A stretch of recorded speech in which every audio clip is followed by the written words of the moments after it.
Hey, how you doing?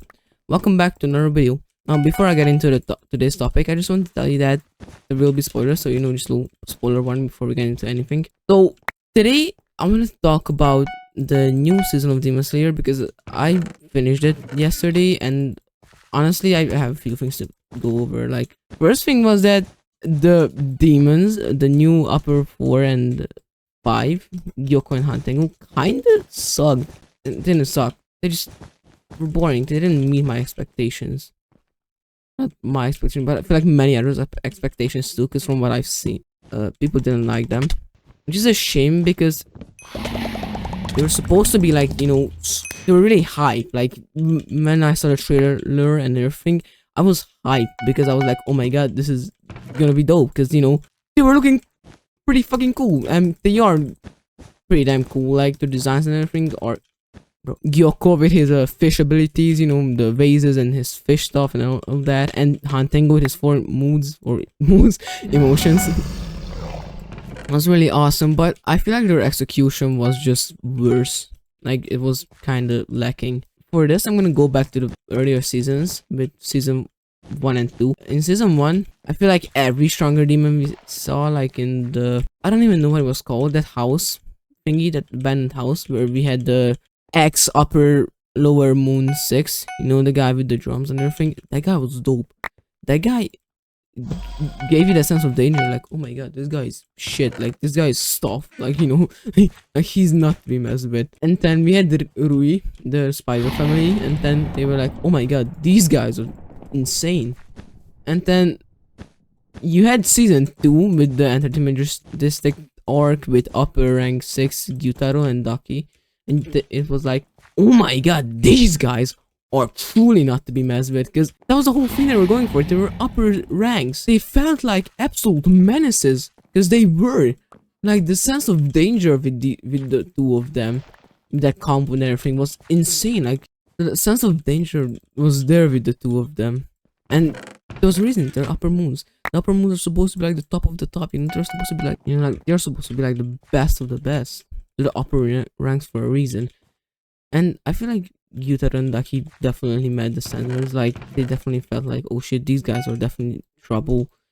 They had that like feeling of like danger, like you could die right now. Like somebody could die.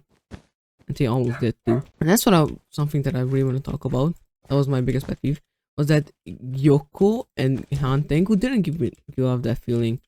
As Moist Critical put it in his video, because I watched his review on it, they kind of just felt like nuisances more than actual, like, season 2 had these guys like, oh, like, had you thinking these guys are absolutely gonna destroy everybody.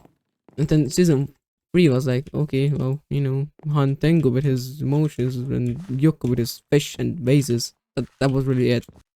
And kind of like ruined the whole thing for me, because like Yoko, like they all had their all of them had like something going for them, like Hantengo was with his emotions and stuff, or yeah, the emotions like the hatred and joy and stuff. That's what he had going on. Probably the most underwhelming was Gyoko. And let me just get into this because I really need to talk about this. Gyoko was the most underwhelming of them all, because like most of I feel like mostly it was centered on Hantengu, because like he has more emotions, he has more about him. Like he had his fish ability and everything, and that was kind of it.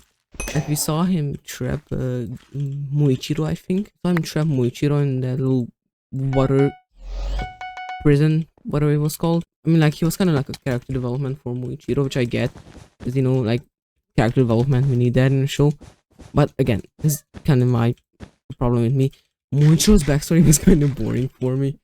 In my opinion, Muichiro kind of sucked. His backstory, like, it was very generic, like, oh, my family died and everything. Like we already had that with Tanjiro. Like your family died and that's it, kinda. Hey, editing Guardian here. So I want to explain properly, because in that game I couldn't explain properly what I was trying to say. What I was trying to say really was that I'm not saying that Muichiro's backstory is bad or anything, but I feel like they could have done more. It's really generic, like my family died, all that sad stuff that like happens with most anime characters. Like I feel like they could have done more to him, like add something different than just be a typical sad backstory. Because I get it, like demons, like, you know, they can kill your whole family, but I feel like it could have just been more than just him having his whole family killed. Because we have seen that even in Demon Slayer and outside of Demon Slayer too, we see at that all the time where it's just a character with their whole family dead and all of that. So I really wish they would have done something to make his backstory a bit more, I guess, more unique and more interesting. It's very basic for me, like just typical old sad backstory with death, and that's it. I feel like there could have been more done about his backstory, but that's just my problem. You know, that's kind of just a me thing. Moichiro, after Moichiro awakened his, you know, memories and everything, he went like full berserk, and that's very kind of became bad or boring for me, because like hunting was set up to be like really strong. Like I was like, okay, now it's getting started, you know. Now Moichiro is full strength. Now hunting, Gyoko is full strength. We're going all out, and his real form was like him with like fish scales and everything. I thought it was hype. I thought it was cool as fuck. Like I know it wasn't kind of boring, but I still thought it's gonna be cool. Like I still thought it's gonna be like very cool and everything, but it wasn't. Like you saw him use what, bro?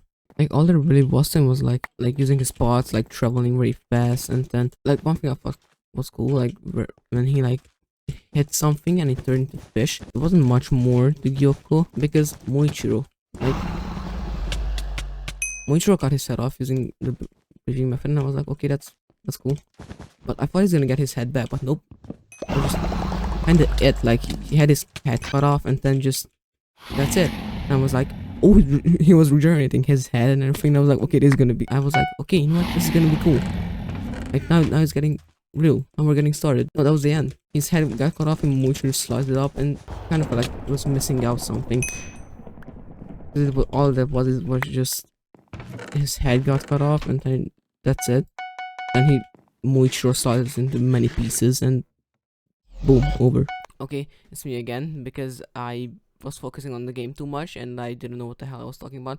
What I was trying to say was that Gyoko got killed too fast. The fight was over too fast, and I can't even call it a fight because when Gyoko was finally starting to, you know, try, like actually go try, and use his final form, you know, true form of his with his skills and like use his attacks, it just ended too quickly. Like Moichiro just sliced his head off in one attack and then just sliced him up, and that was it. Like Gyoko was of upper rank. He had all this build up to him. Like it was supposed to be like this big fight. I was hoping it's gonna be a big fight, but it just ended very quickly, and it felt like it just didn't feel right. You know, it just felt like it ended too quickly. We just left a sour taste in my mouth, I guess you could say. And I was very disappointed with that because I was expecting Gyoko to go full out, you know, like have some cool moves. But no, there wasn't much, and that was very bad because I already, like, the villain burned me to my expectations. I was hoping for Hantengo to be better, but not really. Like, that really wasn't the case because Hantengo's emotions were kind of cool. Zohakuten, his final form came out, that was kind of cool too, but everything was a cool idea, but it just missed out a lot, you know, like it was just missing good ideas all around. There could have been more done about them, and for me this was the first time like I skipped in an episode. Like I know it's crazy, but I actually like skipped into the episode a bit more. Like you had a fight sequence, and then Moichiro's backstory, and then, you know, Mitsuru's backstory. I feel like there's better place for backstories than in the middle of a fight. Like that's what I don't like about shonen or like anime a lot. At the very end, like the very end of the show was like kind of good, but it's always that, like it builds up, and then like the climax is probably the best. One thing I thought was very goofy was when Tanjiro was trying to find where Hantengo's body was, and then he was like saying to himself like, clearer, clearer, clearer, and then he just had straight up just like, bro, just use some fucking cheat codes like wall hack, turned on his wall hack, and that's it. I thought it was very funny. It was like in FBI, like CIA movies where they're like, enhance the image, enhance. The very finale was pretty decent too, but again, most of the show just felt kind of boring to me, and I feel like they could have done more. Like out of all the seasons, this was probably the weakest because like the villains, like it's called Demon Slayer for a reason, and the demons are the ones that felt probably the most kind of missed personality. I feel like that's the best way to put it. I felt it could have been more done to them. Like they felt very bland. I've been talking a lot, really. I'm gonna have to cut a lot, a lot of this video because it's my first time doing these commentary type of videos. It's like I don't really do these, and it really shows because I say the same thing like 1,000 times. Again, like if I have to rank the seasons, I'd probably rank this the lowest. We had such high expectations after season 2. Yeah, I'm very hyped for the next seasons because from what I know, like season 4 and 5 are like supposed to be very good because like I saw some like clips on YouTube Shorts about the manga. No! I died, no fucking way. Anyway, again, thank you for watching this video. I hope you enjoyed it. I might make more videos about me talking like about these topics and such because I really like talking about things like this and being able to share my thoughts. I just need to get better at like commentating because I'm very focused on the games and I can't focus on talking at once because I just repeat the same things over and over again. Anyways, I hope you enjoyed and yeah, have a great day.